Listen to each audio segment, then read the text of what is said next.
Sola Scriptura. Kini ang saway sa mga protestante nga nagatuo o nagatuon gid sa Bible. Pero nga no, ingon ana man gyud ang among pag-ila sa Bible. Ang Sola Scriptura nga doktrina nagpasabot lang sa pag-ila namo kung unsa kamatinud-anon ang Dios nga nangulong inaagi sa gikasulat karon nga Bible.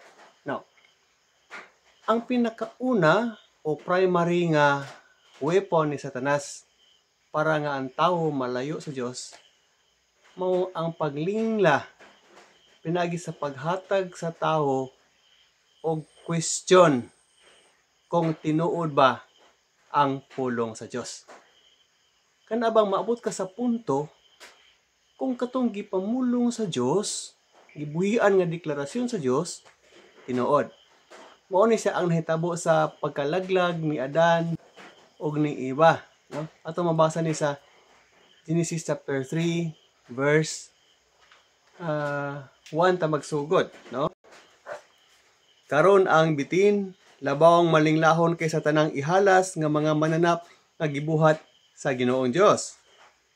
Ug miingon siya sa babayi, nag-ingon ba ang Dios? Dili kamo makakaon gikan sa bisan unsa nga kahoy sa tanaman? Og ang babae mitubag sa bitin, makakaon kami sa bunga sa mga kahoy sa tanaman, apan miingon ang Dios, ayaw kamo pagkaon sa bunga sa kahoy nga anaa sa taliwala sa tanaman o bisan sa paghikap ni ana aron dili kamo mamatay. Now, si Eva, kung mapansin nimo, nasubrahan ang iyahang answer kang Satanas. Wala man mo ingon ang Diyos sa instruction nga dili pwede hikapon. Kung dili pwede kaunon ang bunga sa kahoy sa kaalam sa maayong daotan. Nakulang ang pagsinati ni Eva sa kung unsa ang instruction sa Diyos. Si Satanas nagmalampuson. Manuman, si Eva, wala niya masinati ang kompleto nga instruksyon sa Diyos. Nalugaw ang hunahuna ni Eva, o nga natintal siya. Human nga matintal siya, iya pong gipakaon si Adan nga iyang bana. Ingon anak ka-importante ang pagsinati sa pulong sa Diyos. Importante nga makuha nimo ang kinatibuk-an nga mensahe para ka nga dili malingla ni Satanas. Karong panahon na tinuod daghan na ang pundok, no? Pundok nga nagpaila nga mga Kristohanon o nagpaila nga pundok nga iya sa Dios. Pero mailahan ba nato kung dili iya sa Dios?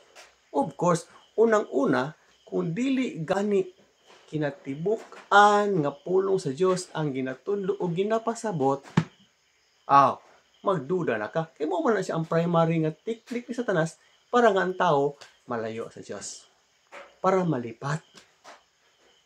Napadyo'y sample ana sa Bible. Basin ka na bitaw, wala ta kabantay, kay kulang man ta sa kahibalo.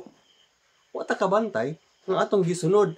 Dili na tudlo sa Diyos, hinoon, tudlo na hinoon sa demonyo. Pagtulunan sa demonyo na atong gisunod. Now, sampulan na to ha? Pagbantay, pagmaigpat, no? Ano bang abdi kagamay ang inyong salabutan? Bantay eh. Akong basahon ang unang Timoteo, chapter 4, verse 1.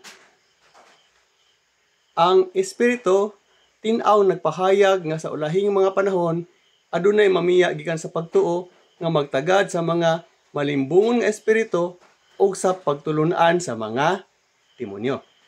Now, duna di ay mga tao unya nga mobiya na sa tinuod nga pagtulunan.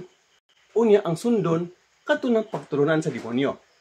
Nang unsa man yang giingon din ni Pablo sa sulat ng Timoteo nga pagtulunan sa demonyo. Ha? Pagbantay basig nagsunod na ka.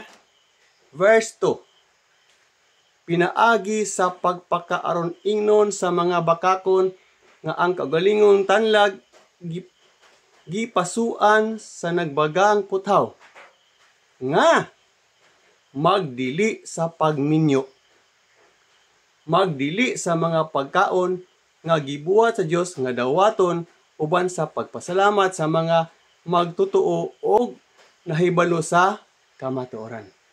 Uy! Doktrina di ay sa demonyo ang kanang pagbawal sa pagminyo. Tanawa daw, balansiha daw, huna-hunaa daw. Kung nag-exist ba ni karong pundo ka, nga dunay pagbawal sa pagminyo. Ang laing doktrina sa demonyo, kana bang kagaging bawal-bawal pagkaon? Doktrina po da sa demonyo. Tanawa daw, balansiha daw. Napagyilain, no? Akong basahon sa Revelation o Pinadayag, chapter 9, verse 20. Kani mo ikuyaw. Ang nahibilin nga mga tao nga wala nangamatay pinaagi sa maong katalagman, wala maghinulsol sa mga nabuhat sa ilang mga kamot, ug wala usab nila biyai ang pagsimba og mga demonyo. Uy! Naay mga tao day nga gasimba jud literal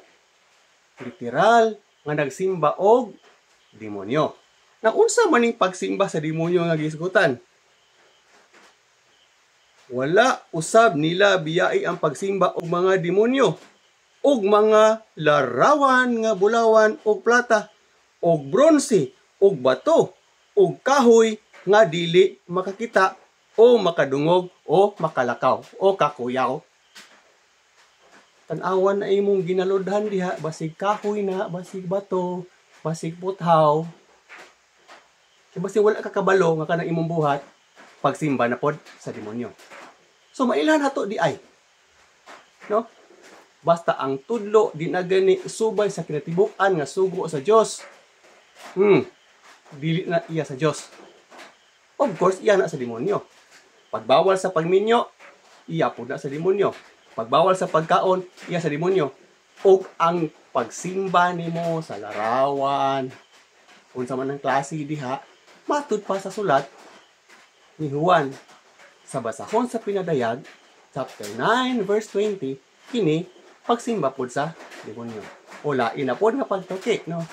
Maayong gabi o maayong adlaw kung asa magkakaron. Hangtod sa sunod, daghang salamat.